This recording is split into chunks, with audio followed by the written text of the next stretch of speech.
എന്നാലും ഇത്തിരി കഷ്ടമായി കേട്ടോ.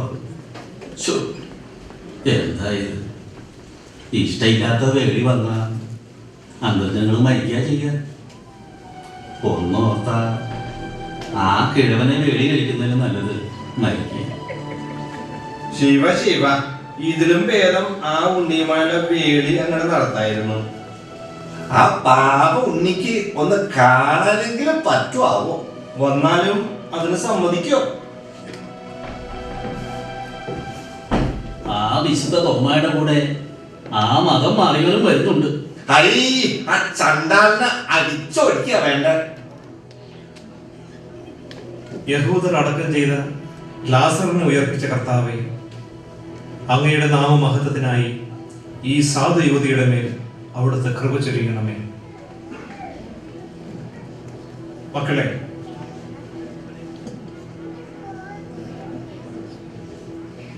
നിങ്ങൾ മാതാപിതാക്കളുടെ അനുഗ്രഹമായി സന്തോഷമായി ജീവിക്കും. ശിവ ശിവ, എന്താണ് ആ ക്രിസ്ത്യാനി ചെറുക്കന്റെ കൂടെ പറഞ്ഞയക്കുകയാണോ? നോം സമ്മതിക്കില്ല. ഹാനവരൊന്നും മിണ്ടാണ്ടില്ല. അവൾ മരിച്ചതായിരുന്നു. അദ്ദേഹമാണ് അവളെ തിരിച്ചു തന്നത്. അദ്ദേഹം പറയുന്ന പോലെ നടക്കും. നോമം കിടുമ്പോൾ അങ്ങേ അനുസരിക്കുന്നു. എന്നെ അനുസരിക്കുന്നവൻ എന്നെ അയച്ചവന്റെ മാർഗം സ്വീകരിക്കും. തീർച്ചയായും മഹാനുഭാവം, അനുവേഗം പൊറുക്കണം. സാവിത്രി,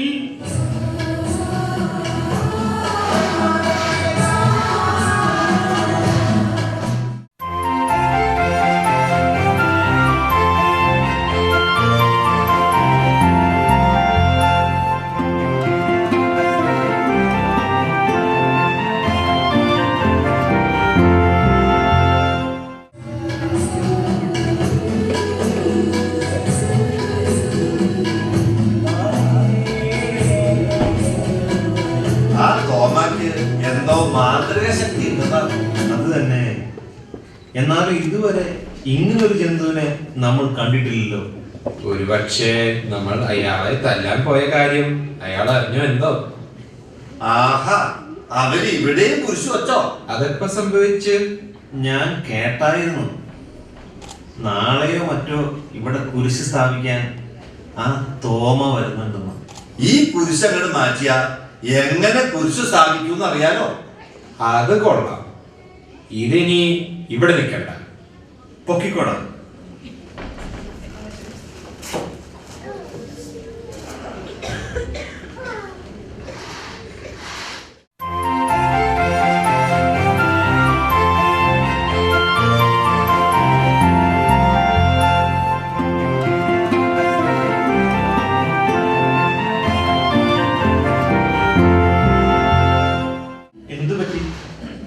നാം ഇന്നലെ ഒരു കുരിശ് ഇവിടെ കൊണ്ടുവച്ചിരുന്നു, അതിപ്പോ കാണാനില്ല.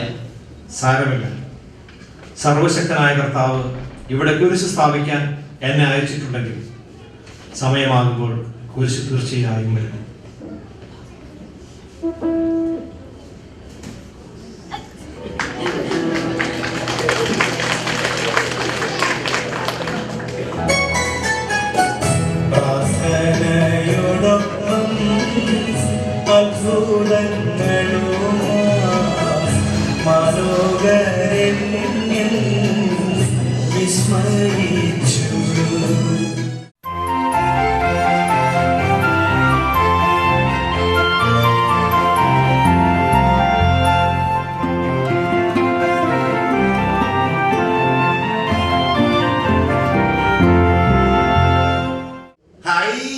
പരദേവതയ്ക്ക് പകരം മരക്കുരിശോ?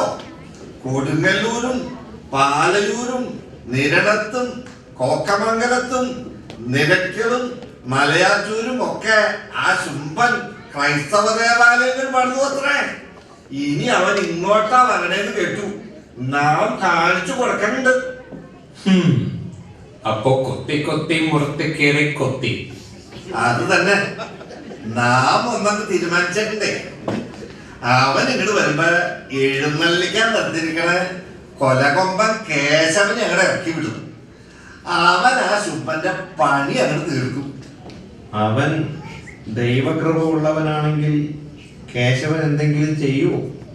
ഇത്രയും നാള് നോം പൂജിച്ച ഭഗവതി അതങ്ങോട്ട് ചെയ്യണം.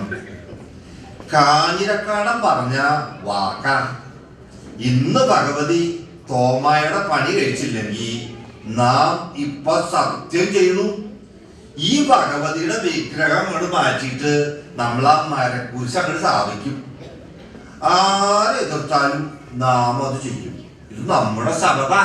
ശബദം ഏറിപ്പോയോന്നൊരു സംശയം. ഏയ്, ഏറിട്ടൊന്നുമില്ല. ഇന്നൊരു തീരുമാനം ഉണ്ടാക്കണം. അല്ല പിന്നെ യോഗി വര്യ നമസ്കാരം. അവിടത്തേക്ക് ഈ പറവൂർ നിവാസികളുടെ ഹാർദമായ സ്വാഗതം. കാഞ്ഞിരക്കാടൻ ശബദം നിറവേറ്റുമെന്ന് വിശ്വസിക്കുന്നു. ദിവ്യശക്തി ഉള്ളവരുടെ മുമ്പിൽ ചെയ്തു പോയ അപരാധം മറച്ചു വെച്ചിട്ട് എന്താ കാര്യം? മാപ്പ് ചോദിക്കുന്നു. സംശയിക്കണ്ട, ഇന്ന് തന്നെ ആ ത്യാഗത്തിന്റെ വിശിഷ്ട ചിഹ്നം നാം ഇവിടെ പ്രതിഷ്ഠിച്ചിരിക്കും.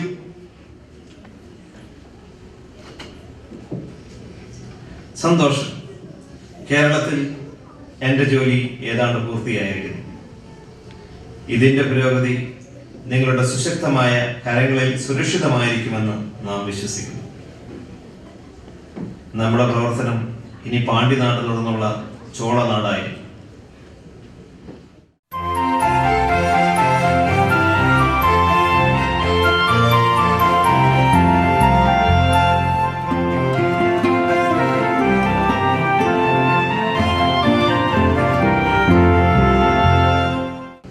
നാം വളരെ അസ്വസ്ഥനാണ്. എന്റെ ഗുരുസ്ഥാനീയനും മന്ത്രിവര്യനുമായ അങ്ങേക്ക് ഇങ്ങനെ ഒരു ഗതി വന്നതിൽ നാം അതീവ ദുഃഖിതനാണ്. നാം നമ്മുടെയും നമ്മുടെ രാജ്യത്തിന്റെയും അനുശോചനം അറിയിക്കട്ടെ. അങ്ങ് ഇങ്ങനെ ഒരു ക്രൂരകൃത്യം ചെയ്തവരെ കണ്ടുപിടിച്ച് വിചാരണ ചെയ്യണമെന്നും ശിക്ഷിക്കണമെന്നും നമുക്ക് ഒരു അപേക്ഷയുണ്ട്. ഈ രാജ്യത്തിന്റെ മന്ത്രിയും രാജഗുരുവുമായിട്ടല്ല, ഒരു പിതാവിന്റെ അപേക്ഷയാണ്. നാം മനസ്സിലാക്കുന്നു, തീർച്ചയായും കുറ്റം ചെയ്തവരെ കണ്ടുപിടിച്ചിരിക്കും.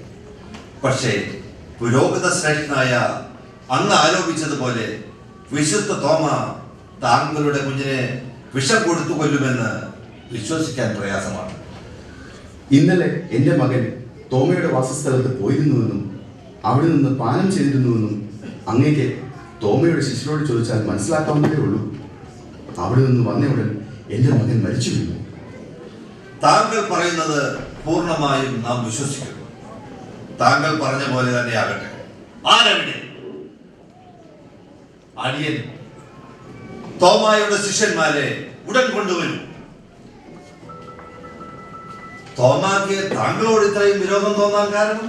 എല്ലാവരും നമസ്കരിക്കുന്ന പരദേവതയെ നമസ്കരിക്കാൻ തോമ നിരസിച്ചപ്പോൾ നമുക്ക് അവരോട് പരുഷമായി പെരുമാറേണ്ടി വന്നു. അതുമാത്രമല്ല, മഹാരാജാവിന് അറിയാവുന്നതുപോലെ തോമയെ ശ്രമിക്കുന്ന ആളുകൾ മതം മാറുകയും നമ്മുടെ അനുഷ്ഠാനങ്ങളിൽ നിന്ന് പിന്മാറുകയും ചെയ്യുന്നു. രാജകുടുംബത്തിലുള്ളവർ പോലും അവനെ ശ്രമിച്ചതിന് ശേഷം ഉപവസിക്കുകയും ക്രിസ്തുവിനോട് പ്രാർത്ഥിക്കുകയും ചെയ്യുന്നത് എനിക്ക് കണ്ടു നിൽക്കാൻ കഴിയാത്തതുകൊണ്ട് പല അവസരങ്ങളിലും തോമായ്ക്ക് എതിര് നിൽക്കേണ്ടി വന്നിട്ടുണ്ട്. ഇതിൽ കൂടുതലായി വിരോധം വരാൻ എന്തു വേണം? ഇന്നലെ എൻ്റെ ഈ മകൻ നിങ്ങളുടെ വാസസ്ഥലത്ത് വന്നിരുന്നുവോ?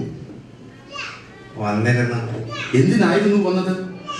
തോമസ് ലീഹായെ കാണുവാൻ. എന്തിനായിരുന്നു കാണാൻ വന്നത്? തോമസ് ലീഹായുടെ ശിഷ്യത്വം സ്വീകരിക്കാൻ. അവിടെ നിന്ന് എന്തെങ്കിലും കഴിക്കുകയോ കുടിക്കുകയോ ചെയ്തിരുന്നോ? കുറച്ച് വെള്ളം കുടിച്ചിരുന്നു. അവനെ നിർബന്ധിച്ച് കുടിപ്പിച്ചതായിരിക്കും അല്ലേ? അല്ല, ചോദിച്ചു വാങ്ങി കുടിച്ചതാണ്. അപ്പോൾ അതിൽ വിഷം കലർത്തിയത് എങ്ങനെ?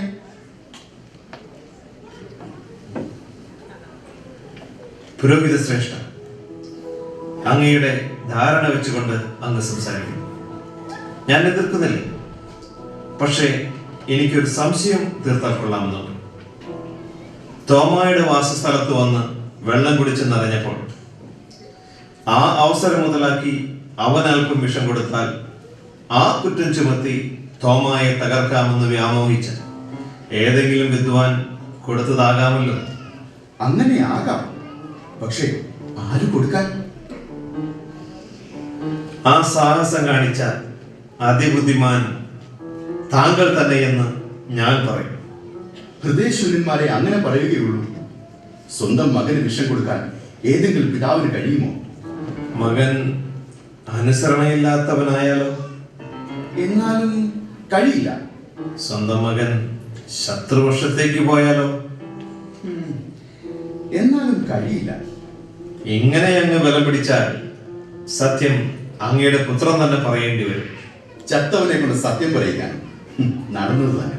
ആ ധൈര്യമാണല്ലോ ഈ കടുങ്കൈ ചെയ്യാൻ അങ്ങയെ പ്രേരിപ്പിച്ചത്. പുത്രനെ കൊന്നാലും വേണ്ടില്ല തോമായെ തുരത്തണം. നിങ്ങളുടെ ധിക്കാരം കുറെ ഏറെ കൂടുന്നുണ്ട്.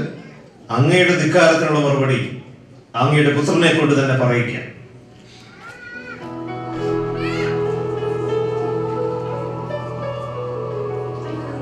കുഞ്ഞെ, പറയൂ, നീ എങ്ങനെയാണ് മരിച്ചത്? എന്നെ കൊല്ലുന്നതിനായി എന്റെ അച്ഛൻ പാൽ വിഷം കലർത്തി തന്നു. ഞാനത് കുടിച്ചാണ് മരിച്ചത്. കുഞ്ഞെ, നിനക്ക് ഈ ലോകത്ത് ജീവിക്കാൻ ആഗ്രഹമുണ്ടെങ്കിൽ നഷ്ടപ്പെട്ട ജീവൻ തിരിച്ചു വരും. വേണ്ട, എനിക്ക് നഷ്ട ലോകത്ത് ജീവിക്കണമെന്ന് ആഗ്രഹമില്ല. നല്ലത്, നിനക്ക് സ്വർഗരാജ്യം ലഭിക്കുമാറാകട്ടെ. മഹാരാജൻ, നിർത്തൂ. നാം എല്ലാം മനസ്സിലാക്കുന്നു. തോമയ്ക്കല്ല, നിങ്ങൾക്ക് തോമായോടാണ് വിരോധമെന്ന് നാം മനസ്സിലാക്കുന്നു. നാം തോമായെ ബഹുമാനിക്കുന്നതും അങ്ങേക്ക് ഇഷ്ടമല്ലല്ലോ. കേവലം നിസ്സാരമായ ഒരു പ്രതികാരത്തിനു വേണ്ടി സ്വന്തം പുത്രന് വരെ വിഷം കൊടുത്തു കൊന്ന അങ്ങ് എന്റെ ഗുരുവായിരിക്കുന്നുവെന്നതിൽ നാം ലജ്ജിക്കുന്നു. അതുകൊണ്ട് തന്നെ അങ്ങേക്ക് ലഭിക്കാവുന്ന ഏറ്റവും നല്ല ശിക്ഷ അങ്ങയുടെ മകൻ തന്നെ നൽകി കഴിഞ്ഞു. ഇനി മേലിൽ അരമനയിൽ പോലും കണ്ടുപോകരുത്.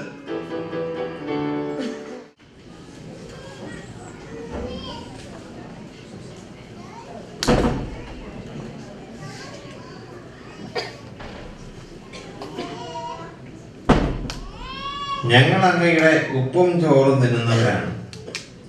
അങ്ങ് പറഞ്ഞാട്ടെ, എന്താണ് ചെയ്യേണ്ടതെന്ന്? ഞാൻ അന്നേ പറഞ്ഞതല്ലേ ഇങ്ങനെയൊരു തോമ നമുക്ക് വേണ്ട എന്ന്.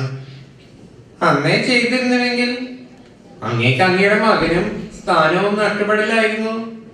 ശരിയാണ്, സമയമായിരിക്കുന്നു. ഇന്ന് തന്നെ തോമായെ പരലോകത്തേക്ക് പറഞ്ഞേക്കും. എല്ലാം പറഞ്ഞതുപോലെ.